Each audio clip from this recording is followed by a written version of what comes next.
சூரியனுடன் செவ்வாய் சேர்ந்து ஒரு பெண்ணோட ஜாதகத்தில் எந்த ராசி கட்டத்தில் இருந்தாலும் அது மாங்கல்ய தோஷத்தை தரும். கணவருக்கு ஒரு ஆயுள் கண்டத்தை தரும் அப்படிங்கிற விதி இருக்கு. அது இன்னும் நம்ம நெருக்கமாக பார்க்கணும் அப்படின்னு சொன்னால், இந்த சூரியனுடன் செவ்வாய் 8 டிகிரி பாகைக்குள் இணைந்திருந்தால் ரொம்ப கடுமையான ஒரு தோஷம் பெற்றிருக்கு அப்படிங்கிற விதியை எடுத்துக்கணும்.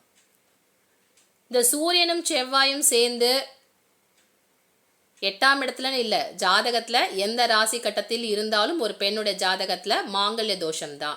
அதில் ஏதாவது ஒரு விதிவிலக்கு இருக்கான்னு கேட்டிங்கன்னா, 8 டிகிரிக்கு மேலே இருக்கா அப்படின்னு சொன்னால் அந்த தோஷத்தினுடைய வீரியம் குறைந்து இருக்கு, அதனால் கொஞ்சம் பயப்பட வேண்டாம் அப்படிங்கிற விதியை நம்ம எடுத்துக்கலாம்.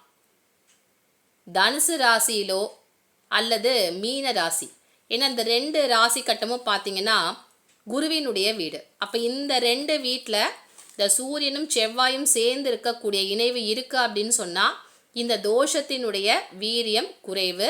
8 டிகிரி பாகைக்கு மேலே கடந்து இருக்கக்கூடிய சூரியன் செவ்வாயாக ஒரே ராசி கட்டத்தில் இருக்கா அப்படின்னு சொன்னாலும் இந்த தோஷத்தினுடைய வீரியம் குறைவாகத்தான் இருக்கு அப்படின்னு எடுத்துக்கணும்.